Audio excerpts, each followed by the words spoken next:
Soldiers at a cafe in Vienna shortly before the Second World War. There have been stories about the past for as long as there's been storytelling.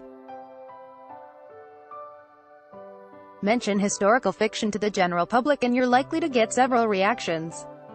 1. Eyes will glaze over, yawn. 2. Eyebrows will be raised. There's little literary merit here. It's just chick lit dressed up as period pieces. And 3. Shoulders will be shrugged. Do we really need more war romances and upstairs, downstairs domestic dramas? Article continued below, but those who love the genre see it differently. They see a body of work that spans hundreds of years, with diversity of theme, geography, time period, writing style and, of course, quality. They see a canon packed with compelling research and fascinating detail, but also rich in humanity, with important lessons we can learn from history. Many such readers also happen to be talented young Canadian writers. And they're now turning to historical fiction in increasing numbers, using the genre as a springboard to launch themselves onto the national stage. Case in point, Ellen Keith. The University of British Columbia MFA grad published her riveting debut The Dutch Wife in April, and it's swiftly become a big hit, spending week after week on the Toronto Star bestseller list. Keith says she fell in love with historical fiction as a child, and the passion shaped her entire life, inspiring her to pursue a bachelor's degree in history and ultimately to move to Europe, where she can live and breathe ancient history every day. People do tend to think that historical fiction is overly commercial, she acknowledges, but that doesn't take into account the spectrum of writers within the genre, which includes highly literary authors like Michael Ondaatje. I think that we're very quick to categorize, "Oh no, that's too mainstream," or "historical fiction is women's fiction," she tells the Star, reached on the line in Amsterdam.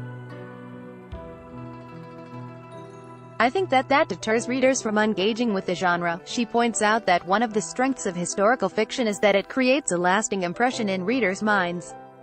With the courses that I took in my undergrad, I couldn't regurgitate that many dates back to you at this point, she says, but I still can vividly remember a lot of details from historical fiction novels that I read when I was 10. Keith recalls trips to Europe when she visited cathedrals that were hundreds of years old, and feeling the presence of characters from books. It adds such a depth to those experiences, she adds, that far from being formulaic, historical fiction poses complex literary problems, including how to best incorporate research. Mother once told her about a novel she'd read. Every time a character walked into a room, there was 3 paragraphs on light, fixtures and furniture. It felt like the author was so caught up in all the research that they had found, that they just wanted to pour it into the novel, and it ended up overwhelming the story. Keith says, "Is a very fine balance between creating a world that is very vivid and three-dimensional, and still making the research feel organic to the story." Natalie Morrell, author of the critically acclaimed debut The Ghost Keeper, set in Vienna during the 1930s and 40s, takes a similar view of research. "It's really refreshing and wonderful and exciting to go into a world that requires a lot of research," she explains, reached on the line in Ottawa. "It's kind of like going to a different country. It wakes up a part of me. At the same time, though, one has to respect certain historical realities, a responsibility that's very humbling." She adds, "It makes the plotting and the character development a lot more challenging for me, and it makes it more thoughtful because of that." Significantly, Morrell also believes the genre provides readers with a valuable sense of perspective, a way of stepping back from, and better understanding, the present moment.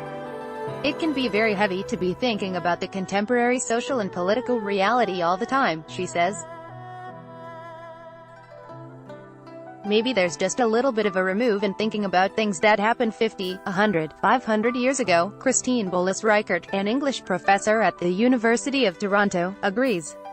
"There's been stories about the past for as long as there's been storytelling," she notes, "but we don't get the historical fiction novel proper until the end of the 1700s, when people started to experience their own historicity, the feeling that they are living through a moment in time that's distinct from all other moments in time." Article continued below. Novels like Sir Walter Scott's Waverley, in 1814, worked through historical conflicts with famous characters, but focused on a central character who was essentially a nobody, representing the common reader.